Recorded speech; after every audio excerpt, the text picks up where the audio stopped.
granddaughter of Carol Sperling and the daughter of Demure. I've been a legacy since, I don't know when I started, because I've been a legacy all my life. I have a vision to open an online clothing store named Demure. And what makes this clothing store different than every clothing store that's online is that these clothes will be trendy, but yet will maintain the dignity of the women and young teens who buy them, which is very important to me. When I was 12, I was fascinated with dresses, particularly historical costumes. I loved how they looked, I loved the stories behind them, and the first dress I made was without a pattern. I took a shirt that I had, I added a skirt with a fabric, and added the long, billowing sleeves that comes with a medieval princess dress. I still have an affection for this dress because it was my first without a commercial pattern. Since then, or after that, my parents realized that I had a love for sewing. So they bought me this amazing book called Make Your Own Dress Patterns. If anyone is ever interested in studying just fashions or how you would make your own designs into outfits like this, I would highly recommend that book because it can provide me with inspiration and also the knowledge so I can take my drawings and turn them into reality. During my high school years, I helped out with several different costuming committees. 3 of them were for indie movies, historical fiction, and 1 was for a musical. During this time, I realized that I wanted to open an Etsy shop. Now, Etsy is an online marketplace where people like me who hand make their items can put them online and other people can buy them. It's very nice, but because of the positive effect that my business has had on my community, I haven't had time because so many people have wanted the dresses that I made. Last year, a week after I graduated from high school, I had my first fashion show. And this had 6 different outfits that either I made from scratch or that I upcycled. And also in November 2013, I started my blog, What Should Be In, and you can find the link to that in the brochure. This blog is a fashion blog. It talks about costumes, fashion, modesty, and basically my own personal thoughts on the matter. Currently, I am working on a wedding commission for this June that includes 4 bridesmaids' dresses, one of them you will see today, and a mother of the bride's dress. Today, I will be showing you 6 different designs, including this. Some of them are upcycles, some of them are original designs, and some of them are commissions. So like I said before, this dress is entirely made out of curtains. The story behind it is I was on vacation with my grandmother, Carol, and she saw these curtains at the thrift store that we love to go to on vacation. You know how we love to go to thrift stores and see good deals and everything. And she was like, I have to get this for you for your family collection. I was like, okay. So when I heard that I had to do this show, I was like, oh, wouldn't it be fun to include this because florals, as you probably have seen, are really, really big right now. Everyone just loves them. I love them.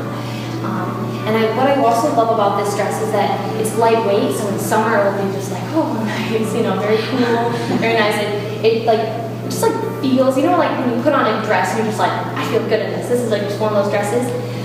To make this dress original, I made the special bust art so that it forms your bust without being pointy or without being, too saggy or baggy or whatever. And I also added 4 tucks in the hem. That is my design. Now I'd like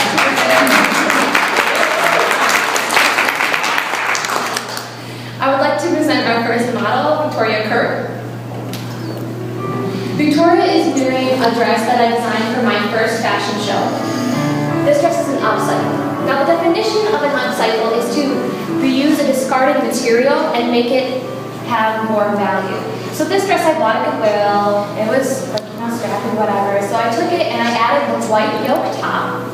And as you can see on the shoulder, that detail of the red polka dots, red ribbon polka dots, that was actually a strap. And I used it to help connect the 2 top bodice pieces. As you can see in this design, it has vertical darts. Now, when you put darts in quote, vertical ones automatically slim you. One time I was watching a video about pattern making, and this woman took a t-shirt and just put it on a mannequin. And the mannequin looked, kind of bigger and whatever, and she's like, okay, now watch this. And she took it and she put a vertical dart in it, and it slimmed the figure down like by 10 or 15 pounds. So it's really amazing what darts can do to make your design more slimming. Thank you, Tori.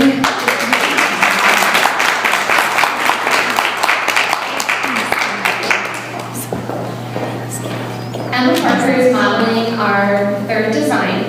This is the shirt of this outfit.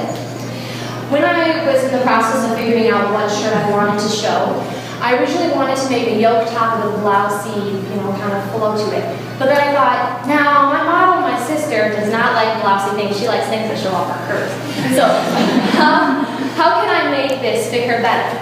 Now, as you can see in the detail, this shirt has 12 darts total in the entire thing. They're all vertical and all very slimming. It has a high-low hem, which is, I'm trying to right now, and as you can see, a very long white zipper. At this part of the show, our camera ran out of memory room. While we were fixing that problem, Grace Smith was modeling in this beautiful blue dress trimmed with white. This dress is also an upcycle that was featured in last year's show. When I bought this at Goodwill, it was a size 3X large. I took it down to fit Grace and added the white around the neckline, the sleeves, and at the hem. This next dress is a commissioned original design. The bodice and the underskirt are linen, while the overskirt and the pant collar are made from a very soft, silky fabric. It also has an invisible zipper on the back. Thank you, Victoria.